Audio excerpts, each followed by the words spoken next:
First I cleaned it really well. Put it down, went and got my supplies ready. You really don't need much. And I'm on my way. Too bad it was raining, that kinda sucked. I spent about 2 hours yesterday clearing out this path all the way down to the old creek in the forest behind my house. It's pretty cool. I set my stuff down and started with the substrate. I grabbed a few different types of mosses and some plants as well as some rocks and some twigs. I quickly realized that the creek had run dry, so I had to go upstream and find some water. Hey look, there's some. I climbed over these fallen trees to get to a little puddle. Started to fill up my water bottles with water, put them back in my backpack, and I was on my way back to the house. This environment was perfect. It was full of microfauna and lots of plants for the ecosphere. Hey look, there's my house. Got inside and I was ready to start building. Oh, and there's Simba. Part 2, building the ecosphere.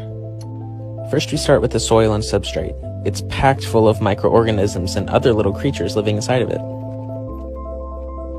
And then the various mosses and plants that I got from the riverbed.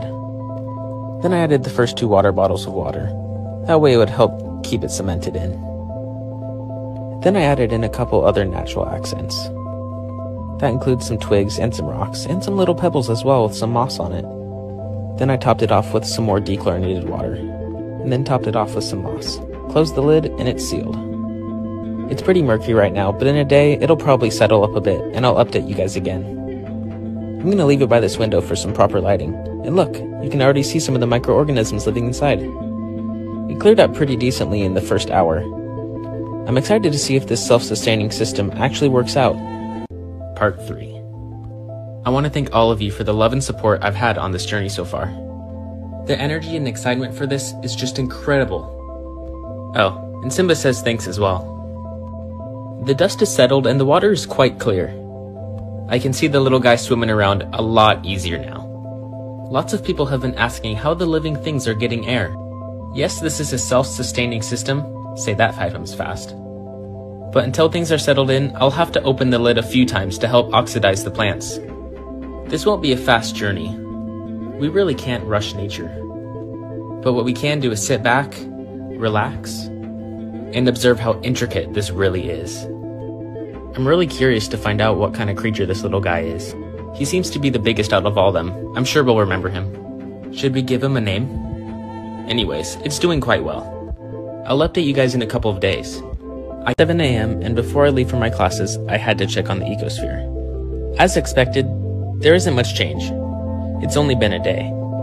After my classes, I had to stop at the store to grab some supplies for some of my other pets, including some yummy treats for Falkor. Look at this beautiful chameleon, a semi-arboreal ball python, and the little baby bearded dragons. Now let's go home. Falkor's a 5-year-old male bearded dragon. He really loves superworms and salads. His biggest goal in life is to meet Margot.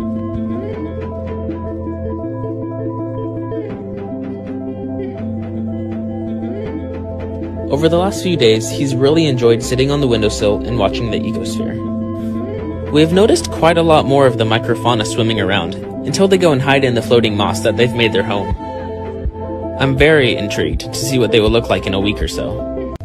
Though I cannot make an update video each day, I thought it would be a good idea to answer some questions I've gotten over the last few days, as well as show off the ecosphere even more. How often do you open the lid to oxidize the plants? I try for at least 10 minutes a day, until the ecosphere is strong enough to hold itself. Do you have YouTube? I haven't posted yet, but I am planning on making longer and more in-depth videos on the ecospheres and all my other animals. Here's a big question. Is Falkor going to meet Margot? Unfortunately, Margot lives quite a ways away from us, but the joy of being able to talk for a bit and become friends with her is incredible. What are the little creatures inside the ecosphere? I'm not 100% sure yet. They're still very tiny. I'm sure there's some sort of crustacean. If you have any idea, please let me know. I wanted to thank you all again for supporting me, and especially Falkor. He's really loving all the attention.